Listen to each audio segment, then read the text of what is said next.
ईला study platform पर आप सभी का स्वागत है। इस वीडियो में डिस्कशन करेंगे 10 दिसंबर 2021 के हिमाचल प्रदेश राष्ट्रीय तथा अंतर्राष्ट्रीय करंट अफेयर्स के बारे में। पहला प्रश्न है, जर्मनी के नए चांसलर के पद पर किसकी नियुक्ति हुई है? तो इनका नाम है ओलाफ शुल्ज। याद रखिएगा, बहुत ही महत्वपूर्ण प्रश्न है।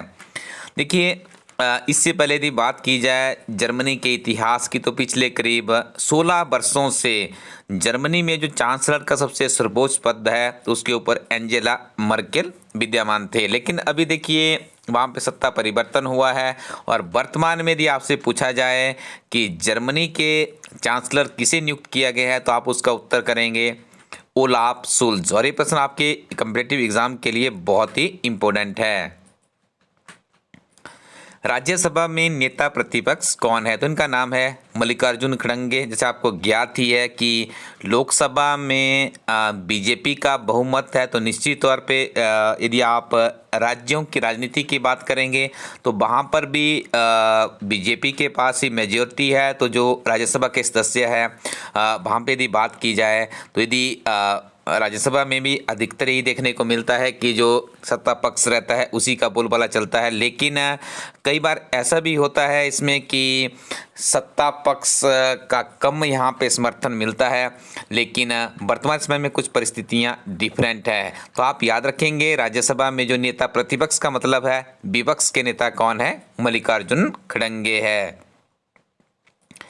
चीन में मानवाधिकार हनन पर चिंताओं को लेकर बीजिंग में होने जा रहे शीतकालीन ओलंपिक खेलों को लेकर किन देशों द्वारा कूटनीतिक बहिष्कार किया गया है?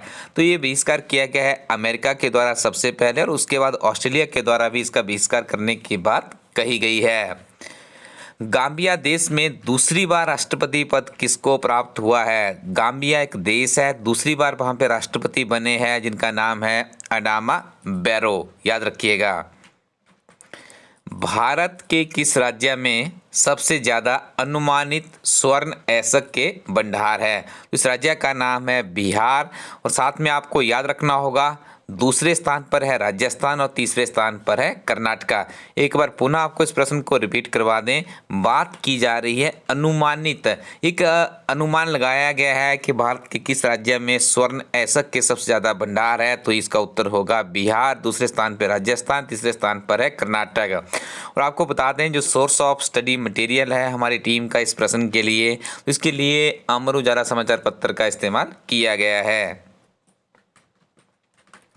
नेक्स्ट वन इज, एक कैलेंडर वर्ष में कौन सा खिलाड़ी 6 बार शून्य रन पर आउट होने वाला पहला खिलाड़ी बन गया है? देखिए, 6 बार, कैलेंडर वर्ष का मतलब है कि एक वर्ष के बीच में 365 दिन जो हमारे रहते हैं ऑर्डिनरी डेज 12 महीनों में, 6 बार एक ऐसे खिलाड़ी है जो शून्य पर आउट हुए हैं। यूनिक प्रश्न है, तो इनका नाम है जो बर्न्स। जनरल स्टाफ के प्रमुख सेन ई मिंग के हेलीकॉप्टर क्रैश होने से मृत्यु हो गई। इनका संबंध किस देश से रहा था? तो देखिए, इनका संबंध था ताइवान से। ये प्रश्न सुर्खियों में क्यों है आपको बता दें। वर्तमान में हमारे जो जनरल इसके सीडीएस के चीफ थे बिपिन रावत जी, उनका भी देखिए तमिलनाडु में विमान क्रैश होने के कारण काफ़ी ये कहेंगे कि देश के लिए एक बहुत ही दुख भरा समाचार था जब उनका विमान क्रैश हुआ। देखिए, इसी तरह की घटनाएं घटित हुई थी। ताइवान के जो जनरल स्टाफ के प्रमुख थे सेन ई मिंग, इनके साथ में इनको इंटरलेट किया जा रहा है। तो इस परिप्रेक्ष्य में आप याद रखेंगे दोनों घटनाओं को कि ताइवान के सेन ई मिंग भी हेलीकॉप्टर में क्रैश होने के कारण उनकी मृत्यु हुई थी। डीआरडीओ ने ओडिशा के चांदीपुर में से किसका सफल परीक्षण किया है? तो सुपरसोनिक क्रूज मिसाइल ब्रह्मोस के वायुसेना संस्करण का सफलतम परीक्षण किया गया है उड़ीसा के चांदीपुर से। आगे हम डिस्कशन करेंगे हिमाचल प्रदेश के बहुत ही महत्वपूर्ण करंट अफेयर्स के बारे में। पहला प्रश्न है, देश का सबसे ऊंचा ice hockey rink Himachal Pradesh में कहाँ पर है? देखिए जो आइस हॉकी रिंग है ये आपका सबसे ज़्यादा जो हाइट पे है वो काजा में है। इसकी हाइट अनुमानित 12,205 फीट बताई जाती है। याद रखिएगा आजकल सुर्खियों में इसलिए है क्योंकि यहाँ पे विभिन्न तरह के, देखिए जब सर्दियों का सीजन होता है तो निश्चित तौर पे जो बर्फ़ वाले एरियाज होते हैं वहाँ पे डिफरेंट तरह की एक्टिविटीज़ परफॉर्म की जाती है। तो देखिए आप यहाँ पे देख रहे होंगे कि ये सबसे ऊंचाई पर स्थित आइस हॉकी रिंग है। तो निश्चित तौर पे यहाँ पे भी एक्टिविटीज़ आज की डेट में हो रही होगी। बर्फबारी है, सर्द ऋतु का सीजन चल रहा है। तो ये 2 या 3 चीज़ें आपको यहाँ से याद रखनी है। सबसे पहले आपको याद रखना है कि हिमाचल प्रदेश के काजा में एक आइस हॉकी रिंग बनाया गया है और इसकी ऊंचाई 12,205 फुट बताई जाती है।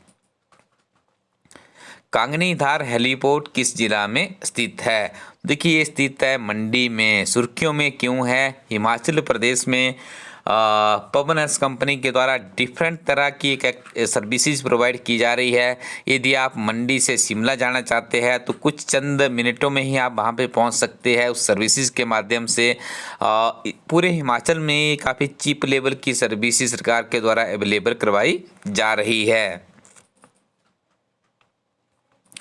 तमिलनाडु में हेलीकॉप्टर क्रैश होने से हिमाचल प्रदेश के कांगड़ा जिला के जयसिंहपुर विधानसभा क्षेत्र से संबंध रखने वाले किस सैनिक का देहांत हो गया है? तो इनका नाम है विवेक कुमार। काफ़ी दुख भरी खबर है पूरे देश के लिए और हमारे प्रदेश के लिए भी मिली है। जो बिपिन रावत जी थे उनकी जो सिक्योरिटी रहती है उनके साथ में ये तैनात थे विवेक कुमार जी, तो इनका भी देहांत हो गया है। हेलीकॉप्टर के क्रैश होने से शहीद हुए जनरल बिपिन रावत सिंह शिमला के किस स्कूल से शिक्षा ग्रहण की गई थी? तो आपको बता दें एडवर्ड स्कूल है आपका शिमला में, वहीं से इन्होंने अपनी शिक्षा ग्रहण की थी। और काफ़ी ये बात करें एक उत्कृष्ट विद्यार्थी के रूप में इन्होंने अपना करियर शुरू किया था एडवर्ड स्कूल से ही। तो इनका संबंध शिमला के इस स्कूल से भी रहा है। कांगड़ा चंबा के सांसद कौन है? तो इनका नाम है किशन कपूर। आप याद रखिएगा सांसद बनने से पहले हिमाचल प्रदेश सरकार में कैबिनेट मंत्री के रूप में कार्यरत थे, लेकिन उसके बाद उनको जिम्मेदारी सौंपी गई हिमाचल प्रदेश की जनता के द्वारा। कांगड़ा जो संसदीय क्षेत्र है लोकसभा के लिए, वहां से चुनकर विधानसभा इसमें संसद में पहुंचे थे। आजकल ये सुर्खियों में क्यों है तो आपको बता देते हैं, अगले प्रश्न में इसका उत्तर आपको मिल जाएगा। पठानकोट डलहौजी रेल लाइन का मुद्दा लोकसभा में किसके द्वारा उठाया गया है? तो इसका सही उत्तर होगा सांसद किशन कपूर जी के द्वारा। इसी कारण से आजकल ये सुर्खियों में है क्योंकि लोकसभा में इनके द्वारा ये मुद्दा उठाया गया है। वर्तमान समय में हिमाचल प्रदेश के विभिन्न तरह के डिपार्टमेंट्स में नवीनतम रिक्रूटमेंट चल रही है। हमारी टीम का प्रयास रहता है कि आपको इस रिक्रूटमेंट से संबंधित विभिन्न तरह की जानकारियों से अपडेट करवाया जाए। देखिए रिक्रूटमेंट तो चल रही है, लेकिन आपकी तैयारी कितनी मजबूत है इसके लिए आपको अच्छी किताबों की आवश्यकता निश्चित तौर पे पड़ती होगी। तो इसके लिए आप विजिट कर सकते हैं। हमारी टीम के द्वारा एक वेबसाइट तैयार की गई है www.elastudyco.in। जब आप इस वेबसाइट पर जाएंगे तो आपको डिफरेंट तरह की बुक्स मिलेगी। इन किताबों के साथ में यदि आप थोड़ा सा अपना जीवन व्यतीत करेंगे तो निश्चित तौर पे आपको आने वाले समय में जो आपका जीवन है वो सुख हो सकता है। क्योंकि देखिए अच्छी किताबें और अच्छे दोस्त ही जीवन भर आपका साथ निभाने वाले हैं। तो आप इस वेबसाइट पे जाइएगा, यदि आपको कुछ किताबें चाहिए तो आप इस वेबसाइट पे जा कर के उनको एक्सप्लोर कर सकते हैं। उदाहरण के तौर पे यदि आप हिमाचल प्रदेश में JOIT से संबंधित या कंप्यूटर से संबंधित किसी परीक्षा की तैयारी कर रहे हैं तो हम आपको बताना चाहेंगे इलास्टडी टीम के द्वारा JOIT की किताब लॉन्च की गई है। इसका द्वितीय एडिशन भी लॉन्च कर दिया गया है। बहुत सी नवीनतम जानकारियों के साथ में इस किताब को अपडेट किया गया है। पिछले एडिशन में जो इस किताब का फर्स्ट एडिशन था कुछ त्रुटियां रह गई थी, उसे भी अभी दूर कर दिया गया है। किताब के सेकंड पार्ट में आपको 28 सॉल्व्ड क्वेश्चन पेपर मिलते हैं। किताब के तीसरे पार्ट में SP नेशनल इंटरनेशनल GK को भी सम्मिलित किया गया है। बहुत ही महत्वपूर्ण अध्ययन सामग्री इस किताब में संग्रहित की गई है। इस किताब को परचेज करने से पहले आप अपने नज़दीकी शॉपकीपर के पास या फिर elastudyco.in वेबसाइट में जाकर के एक बार इस किताब को रिव्यू कर सकते हो। साथ में हम आपको बताना चाहेंगे यदि आप 903 पोस्ट कोड की तैयारी कर रहे हैं तो आप इलास्ट्री टीम के द्वारा जीआईटी की परीक्षा के अभ्यर्थियों के लिए 10 मॉडल टेस्ट पेपर भी तैयार किए गए हैं, जिसके ऊपर फ्लैट 50% डिस्काउंट आप प्राप्त कर सकते हैं। ये डिस्काउंट आपको सिर्फ एंड सिर्फ ilastudy.co.in वेबसाइट पर ही मिलेगा। तो नियमित रूप से आप पढ़ते रहिएगा और विभिन्न तरह की किताबों की यदि आपको आवश्यकता है तो आप ilastudy.co.in वेबसाइट को विजिट कर सकते हो। Thank you very much. Keep watching इलास्टडी यूट्यूब चैनल।